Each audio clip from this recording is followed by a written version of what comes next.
Welcome to our YouTube channel Kamalakanta. আজ তোমাদের সামনে যে 2022 সালে হায়ার সেকেন্ডারি এক্সামিনেশন হতে চলেছে তার এক্সাম সিলেবাস এবং তার এক্সাম প্রোগ্রামটা তোমাদের সামনে তুলে ধরবো। কারণ তোমাদের কিছু কিছু টপিক বাদ দেওয়া হয়েছে, সেই টপিকগুলোকে আমি তুলে ধরবো। কারণ সব টপিক পড়ার কোনো প্রয়োজন নেই, কিছু কিছু টপিক বোর্ড থেকেই বাদ দেওয়া হয়েছে। তো দেখো, তোমাদের এক্সাম প্রোগ্রাম যেটা রয়েছে তোমাদের স্টার্ট হবে 02/04/2022 অর্থাৎ এপ্রিল মাসের 2 তারিখে। ওকে, তাহলে তোমাদের এক্সাম স্টার্ট হচ্ছে 2 তারিখে, এপ্রিল মাসের 2 তারিখে। এবং সেই দিন হচ্ছে তোমাদের বেঙ্গলি অর্থাৎ বাংলা। 02/04/2022 তোমাদের এক্সাম হচ্ছে বাংলা।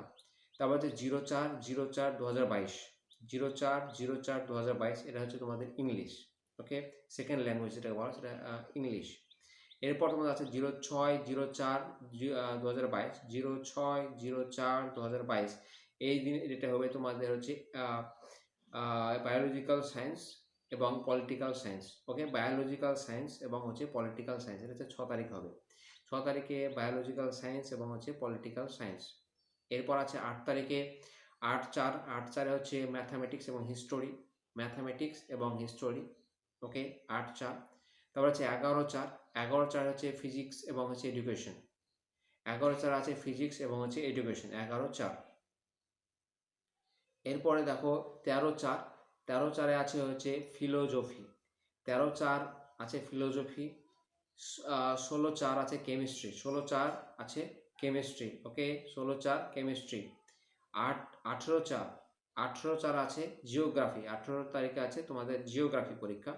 ওকে, এরপর হচ্ছে 20/4 আছে ইকোনমিক্স, 20/4 হচ্ছে ইকোনমিক্স। তোমাদের লাস্ট একদম প্রোগ্রামের লাস্ট ডেট হচ্ছে 20 তারিখ এবং সেদিন হচ্ছে ইকোনমিক্স তোমাদের পরীক্ষা রয়েছে।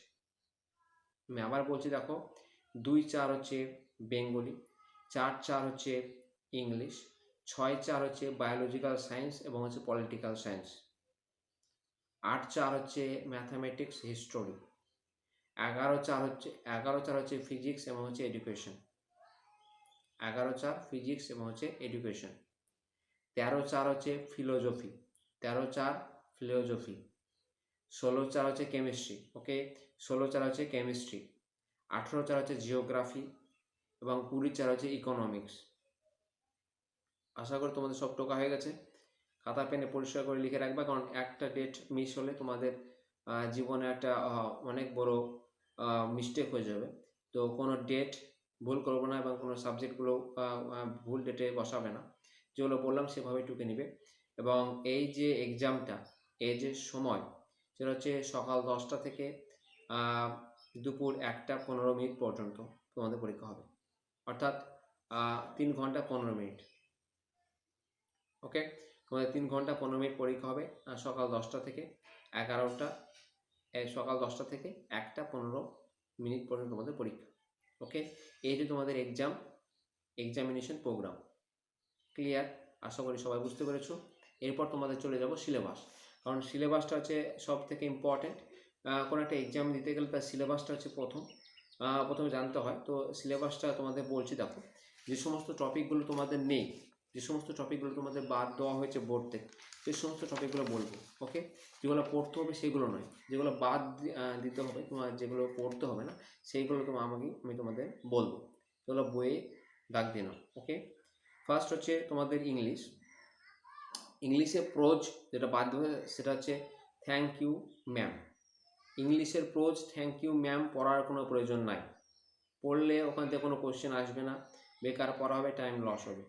এখন এই মুহূর্তে টাইমের খুব মূল্য রয়েছে, তো টাইম সেভাবে তোমরা অ্যালট করবে।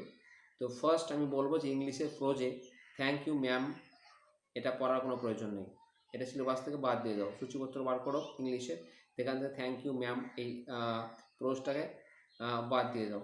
ওকে, পোয়েট্রি হচ্ছে on killing a tree, on killing a tree, on killing a tree. Okay, এটা পোয়েট্রি, এটা বাদ দিতে হবে তোমাদের। ওকে, এবার বেঙ্গলি চলে এসো। বেঙ্গলি হচ্ছে সাহিত্য চর্চা থেকে হচ্ছে কে বাঁচায় কে বাঁচে, এটা পড়া কোনো প্রয়োজন নাই। কে বাঁচায় কে বাঁচে। ওকে, কে বাঁচায় কে বাঁচে। এরপর হচ্ছে ভাষা সাহিত্য থেকে শব্দার্থ তত্ত্ব, তোমাদের ভাষা সাহিত্যে দেখবো শব্দার্থ তত্ত্ব রয়েছে, সেটা পড়ার কোনো প্রয়োজন নেই, সেটা বাদ দিয়ে দেবে। পূর্ণাঙ্গ গ্রন্থ আমার বাংলা থেকে, আমার বাংলা থেকে কলের কলকাতা, এটা পড়ার কোনো প্রয়োজন নেই। পূর্ণাঙ্গ গ্রন্থ আমার বাংলা থেকে কলের কলকাতা, ওকে, এটা বাদ দিবে। সাহিত্য চর্চা কবিতা থেকে শিকার কবিতা, ওকে, শিকার কবিতা, এটা তোমরা বাদ দেবে। শিকার যে কবিতাটা রয়েছে, কবিতার নাম হচ্ছে শিকার, এই কবিতাটা বাদ দিবে, পড়ার কোনো প্রয়োজন নেই। বাঙালি শিল্প ও সংস্কৃতি থেকে বাংলা গানের ধারা, এটা বাদ। এবার চলে এসো জিওগ্রাফি। তোমরা জিওগ্রাফি বইটা বের করো, সূচিপত্র বের করো। তো জিওগ্রাফি হচ্ছে ফিজিক্যাল জিওগ্রাফি, ইংলিশে যে সূচিপত্র আছে সেটা বের করো, ওকে। ইংলিশে দেওয়া আছে তোমাদের নোটিশ, তো ইংলিশ থেকে আমি সরাসরি ওটাই লিখে নিয়েছি। তো ফিজিক্যাল জিওগ্রাফি হচ্ছে cycle of erosion, okay, cycle of erosion, drainage patterns, man environment interaction, okay, man environment interaction, হচ্ছে main process and associated landforms, okay, marine process and associated landforms। কোনোটা স্পেলিং মিস্টেক হলে বা কোনোটা আমার যদি উচ্চারণগত ভুল থাকে তো আমাকে আমি ক্ষমা প্রার্থী। তো তোমরা বইয়ের সঙ্গে মিলিয়ে নাও, তোমার মিলিয়ে যাবে। দেখো, ফার্স্ট টাইম ফিজিক্যাল জিওগ্রাফি বলছি যে cycle of erosion, drainage patterns, তারপর হচ্ছে ম্যান এনভায়রনমেন্ট ইন্টারাকশন, আর marine progresses and associated landform. এরা হচ্ছে ফিজিক্যাল জিওগ্রাফি থেকে, এগুলো পড়তে হবে না, এগুলো বাদ, রিজেক্ট। ইকোনমিক্স জিওগ্রাফিতে চলে এসো। ইকোনমিক্স জিওগ্রাফিতে তোমরা টারসিয়ারি কোয়াটারনারি, তারপরে কোয়ানারি অ্যাক্টিভিটিস, তারপরে হচ্ছে রিজিওনাল ইকোনমিক ডেভেলপমেন্ট। আমি আবার বলছি তোমাদের যাতে বুঝতে না অসুবিধা হয়। ইকোনমিক জিওগ্রাফি থেকে যেগুলো বাদ দিতে হবে সেটা হচ্ছে tertiary, quaternary, quinary activities, regional economics development, এইগুলো বাদ দিয়ে পড়বে, ওকে। এবার চলে এসো হিস্টোরিতে চলে এসো। তো হিস্টোরিতে আছে, দেখো যেগুলো পড়তে হবে না তোমাদের, সিচুয়েটিং colonialism, okay, situating colonialism and imperialism in the 19th and 20th century, okay. Decolonization, the era of Cold War।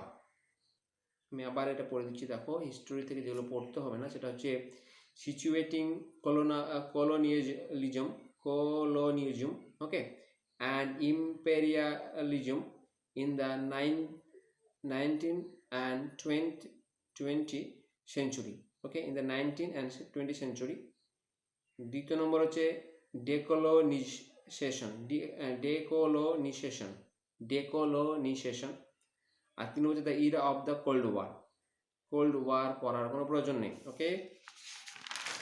এরপরে যে পার্টটা তোমাদের পড়তে হবে না সেটা হচ্ছে ফিলোজফি, ওটা হিস্টোরি কমপ্লিট হয়ে গেছে, হিস্টোরিগুলো বাদ দিয়ে পড়বে। ফিলোজফি দেখো, ডিডাকটিভ লজিক থেকে চ্যাপ্টার 6 নাম হচ্ছে হাইপোথেটিক্যাল অ্যান্ড ডিসজাংশন সেলোজিজম। তাহলে কি হচ্ছে, ডিডাকটিভ লজিক থেকে চ্যাপ্টার নাম্বার 6, চ্যাপ্টার নাম হচ্ছে hypothetical and disjunctive syllogism, okay. Chapter 7 হচ্ছে Boolean interpretation and Venn diagram, chapter 7।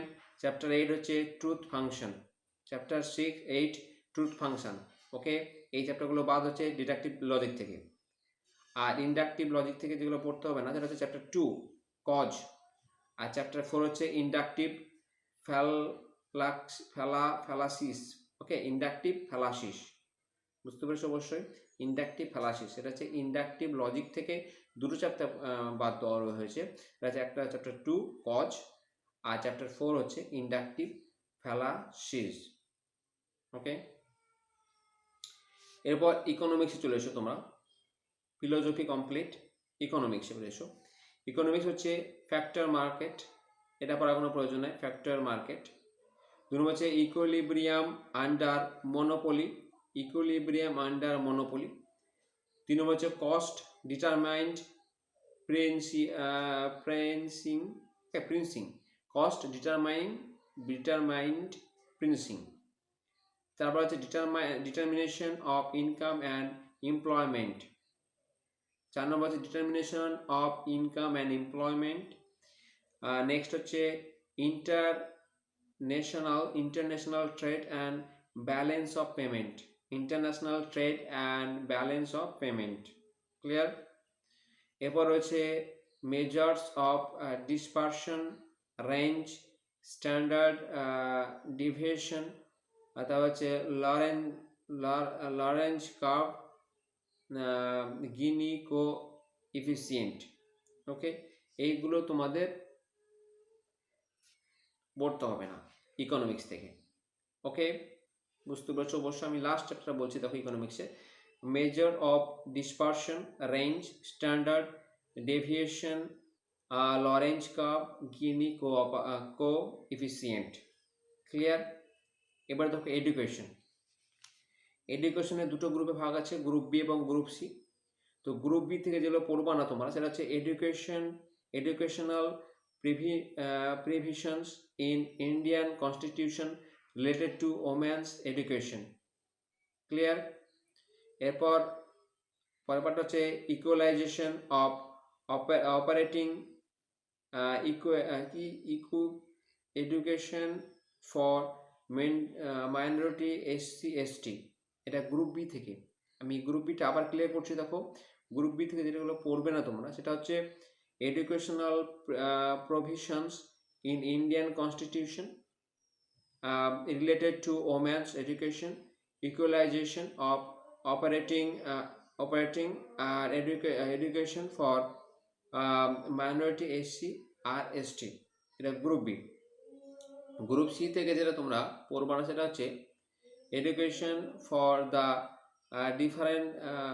differently able children। Okay, group C থেকে যেটা পড়বে না, সেটা হচ্ছে education for the differently able children, education for the differently able children।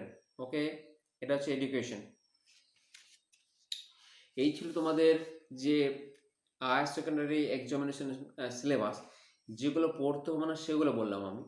এইগুলো বাদ দিয়ে সূচিপত্রতে যেগুলো রয়েছে এগুলো প্রত্যেকটা ক্লিয়ার করতে হবে। ওকে, এবং তোমরা ভালোভাবে পড়ো। ঠান্ডা খুব ভালোই পড়ছে, তো তাও তোমাদের পড়তে হবে। এটাই স্টুডেন্ট লাইফ, এটাই আনন্দ, এটাতেই শীতের রাতেই মজা বা আনন্দ উপভোগ করে পড়াশোনা করো এবং পরীক্ষা ভালোভাবে দাও। অগ্রিম শুভেচ্ছা রইল তোমাদের। ওকে, আর ভিডিওটি লাস্ট পর্যন্ত দেখার জন্য অনেক অনেক ধন্যবাদ।